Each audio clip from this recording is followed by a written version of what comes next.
47-48, zavisi od kalupa cipela.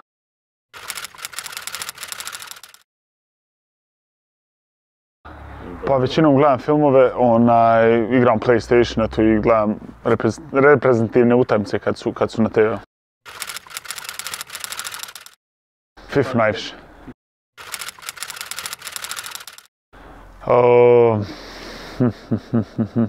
Umri muški.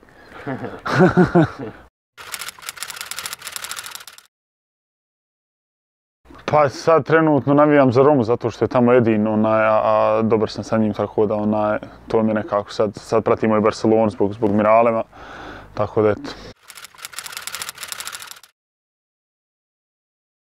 Pa ja, nevjerovatan jedan osjećaj koji nas je sve zatekao, mislim da smo imali jednu klapu s kojom smo igrali i s kojom smo surađivali tokom 3 mjeseca.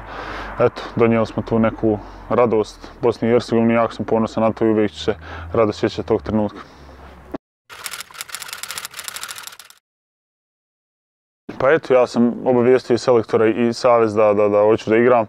Da sam zainteresovan, naravno uvijek kad igram reprezentaciju BiH, ja sam toliko puta pokazao da u svakom trenutku hoću da igram za reprezentaciju. Sad je pitanje između FIBA i NBA i mog kluba i reprezentacije da se dogovore šta i kako.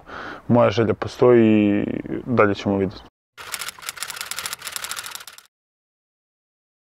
Pa košarka u Americi za razliku od Evrope je dosta više fizikalnija, dosta brža i nekako sam imao tu neku adaptaciju, ajmo reći, od 6 do 8 mjeseci u kojoj sam morao proći, koju svaki igrač iz Evrope koji dođe, ta adaptacija se mora desiti, tako da sam ja prošao to i sad ide ono pravo.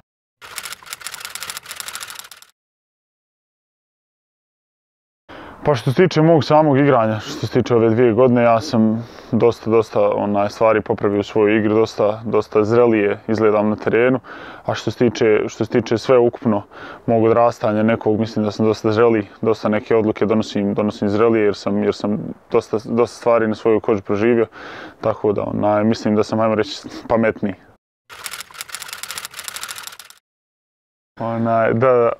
Pošto se tiče tog samog NBA drafta, mislim, nevjerovatan osjećaj da samo budete u toj dvorani kad se izabiraju ti igrači, kamolo kad vas izabiru u prvoj rundi, mislim da sam mogao i čak biti veći pik, ali tako je dragi Bog htio i na meni je sad da pokažem da sam bio za većeg pika u narednim godinama.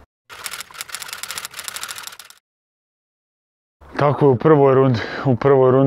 prvoj rundi je 30 igrača, ja sam već imao informaciju možda 15-20 minuta ranije da će Brooklyn da mi izabere, tako da sam nekako bio spreman, ali opet kad su sve kamere bile nekako na meni i bila je moja porodica oko mene, bio sam zahvalan Bogu na tom trenutku i to mi je samo dalo motiv da dalje nastavim raditi.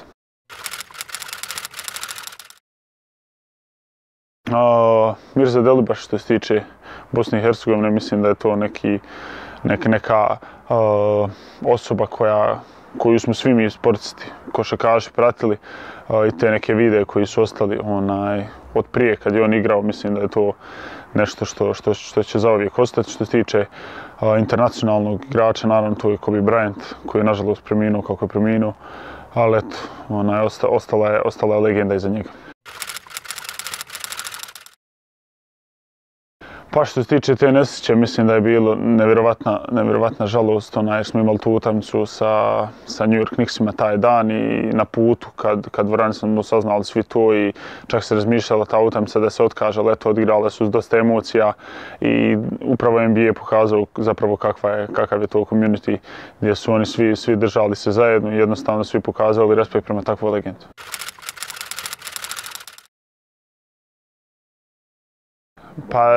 Pa što se tiče naših odnosa, Juka i ja smo u vrlo dobrim odnosima. Što se tiče ostalih reprezentativaca drugih zemalja, s Lukom Dončićem sam dosta dobar, s Bojanom Bogdanovićem sam dosta dobar, tako da ti neki momci dosta su mi jednostavno pomagali kad sam bio, ta prva sezona je meni dosta bila teška, gdje na svakom gostovanju gdje su bili balkanski igrači su nekako meni govorili da su oni isto to prošli i da treba da ostanem fokusiran na to sve, tako da je dosta su mi pomogli.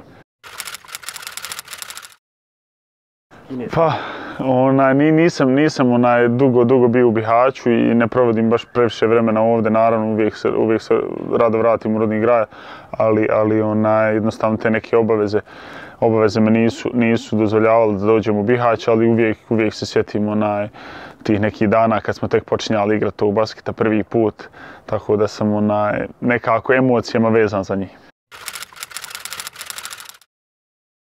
Mislim da ne bi bilo moguće ovo ništa, oni su nas uvijek dizali i pružali nam tu neku podršku koja nam je uvijek bila vjetar u leđa.